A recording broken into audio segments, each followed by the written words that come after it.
bagaimanakah kita masih dapat hidup di dalamnya? Nah, ini saudara yang perlu kita mengerti. Banyak orang salah mengerti dengan kasih karunia Allah.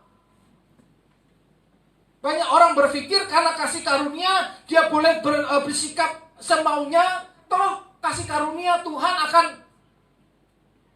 sehingga membuat hidupnya gak ada pertobatan. Banyak orang salah mengerti dengan kasih karunia Allah. Banyak orang melewatkan bagian ini. Ya, ayatnya yang ketiga. Atau tidak tahukah kamu bahwa kita semua yang telah dibaptis dalam Kristus telah dibaptis dalam kematiannya? 4. Dengan demikian kita telah dikuburkan bersama-sama dengan Dia oleh baptisan dalam kematian, supaya sama seperti Kristus telah dibangkitkan dari antara orang mati oleh kemuliaan Bapa, demikian juga kita akan hidup dalam hidup yang baru. Ayat 5. Sebab jika kita telah menjadi satu dengan apa yang sama dengan kematiannya, kita juga akan menjadi satu dengan apa yang sama dengan kebangkitannya.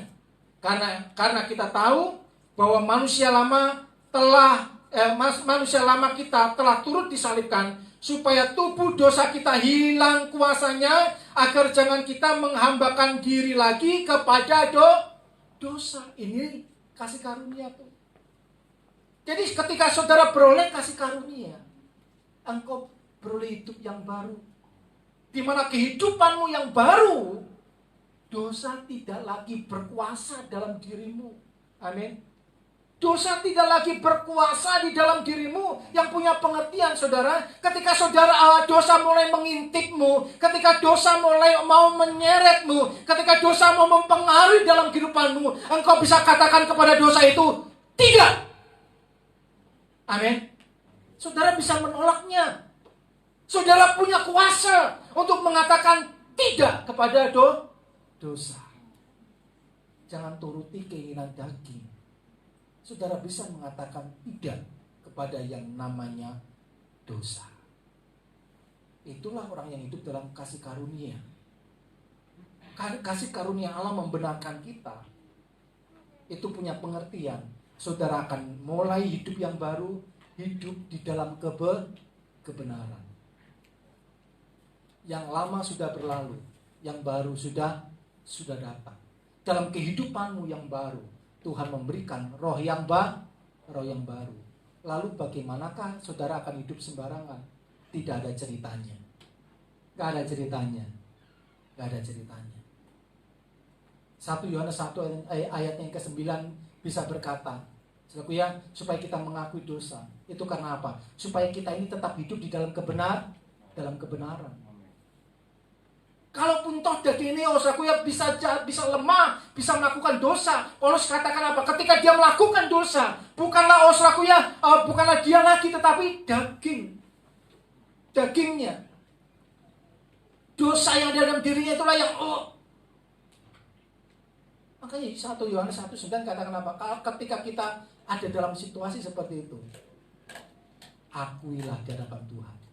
Akuilah dosamu, maka Dia adalah Allah yang setia dan adil, dan akan mengampuni dosamu, menyucikanmu, supaya saudara tidak hidup di dalam dosa. Sekali lagi, dosa tidak lagi punya kuasa dalam dirimu. Kalau engkau hidup hari-hari ini, hiduplah dalam kebenaran. Karena memang demikianlah yang Tuhan katakan, bahwa hidupmu adalah suratan Kristus yang terbuka. Saudara adalah suratan Kristus yang terbuka. Tuhan mau dunia bisa melihat Allah dalam dirimu.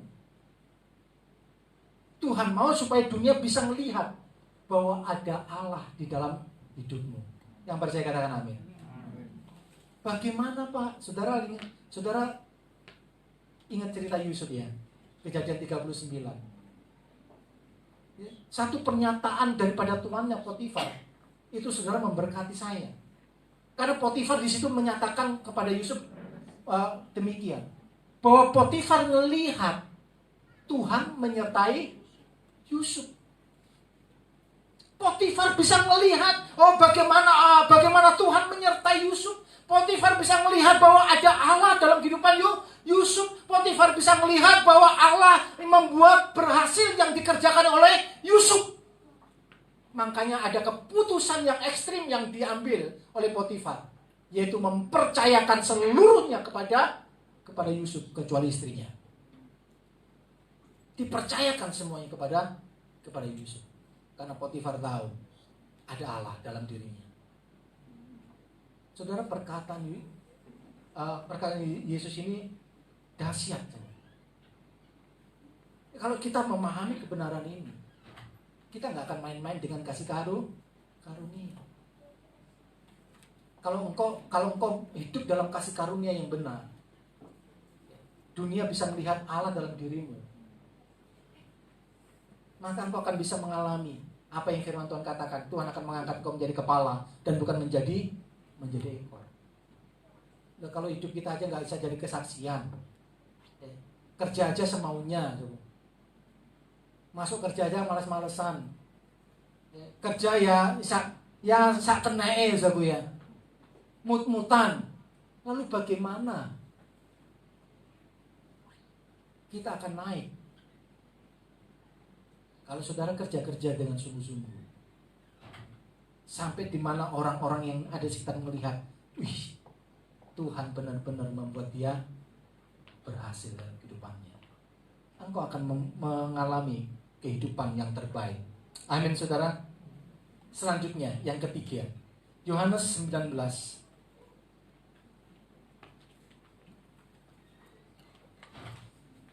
ayat 26 dan 27.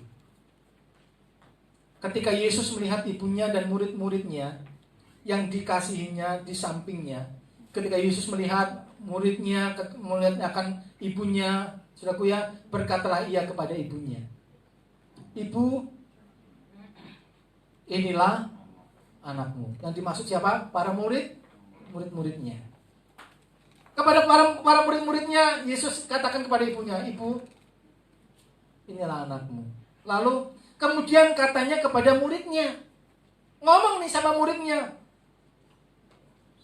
"Inilah ibumu." Dan sejak saat itu murid itu menerima dia di dalam rumahnya. Ini perkataan yang luar biasa.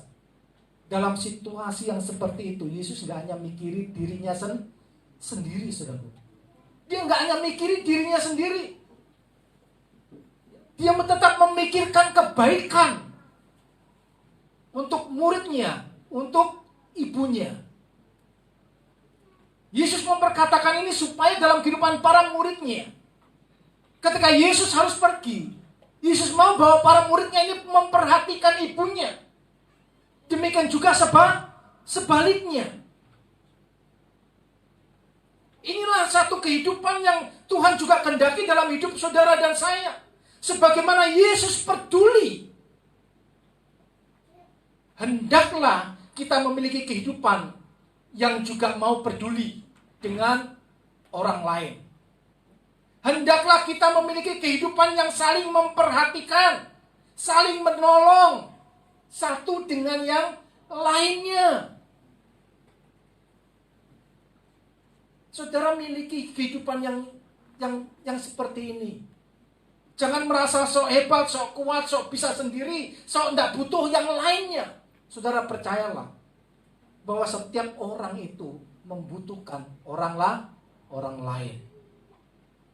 Saya butuh saudara, saudara butuh saya. Dan firman Tuhan mempertegas dalam kehidupan kita. Kita ini gereja Tuhan adalah anggota tubuh Kristus. Tidak ada yang sempurna. Yang anggota yang satu punya kelebihan, ada kekurangannya. Anggota yang lain juga demikian. Karena itulah firman Tuhan katakan apa? Saling membantulah kamu.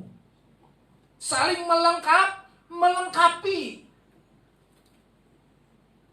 Jadi bertolong-tolonganlah satu dengan yang lain. Pedulilah satu dengan yang lain. Jangan tutup mata dengan apa yang dengan apa yang dihadapi oleh saudaramu. Oh, itu urusannya dia, urusanku. Enggak bisa demikian. Amin, saudara. Kita saling membutuhkan. Yesus katakan dia peduli. Yesus tidak mau para murid, saudaraku ya, mikirin dirinya sendiri, sementara ibunya juga mungkin saat itu sedang bersedih karena apa yang dihadapi oleh Yesus. Demikian juga sebaliknya, supaya mereka saling memperhatikan, saling menguatkan di sana. Ini hati daripada Kristus. Saya mengajak saudara hari-hari ini, melalui saudaraku ya, perkataan Yesus ini, kita mau saling peduli. Ya. Kalau Pak, orang ini, si A ini orangnya mana Pak? Saudara percayalah, dalam pandangan orang itu pun kadang-kadang orang itu melihat saudara juga aneh. Bener gak? Jangan pikir saudara gak aneh. Menurut saudara gak aneh. Menurut Hage saya aneh, ya Ge ya? Saya gak sadar. Itulah daging kita, saudara. Aja so-soan wong iki paling ngomongnya, aja pikir omonganmu bener. Loh, saya ngomong apa adanya, saudara. Itulah kehidupan manusia. Jadi mari, tanpa memandang muka, sama seperti Kristus mengasihi, sama seperti Kristus peduli, demikianlah kita mau saling peduli. Pernah nggak kita mau ambil bagian, ya seperti yang terjadi di Makassar, yang berapa waktu yang lalu, saudaraku ya, gereja dibakar, dihancurkan, ya anak-anak Tuhan, ya gembalanya juga disembelih, berapa rumah yang hancur. Atau kadang kita kasihan lalu gitu saja. Ataukah kita mulai ambil bagian, sedikit kita tabur untuk mereka kembali membangun ke gereja. City Blessing bekerja sama dengan Yayasan Yes, ya. Laporan sudah ada, sudah membangun berapa rumah. Ya. Ada bantuan yang dikirimkan ke sana. Ketika ada yang banjir, sudahkah kita turut merasakan apa yang orang lain juga rasakan? Atau kita hanya Tuhan mau kita saling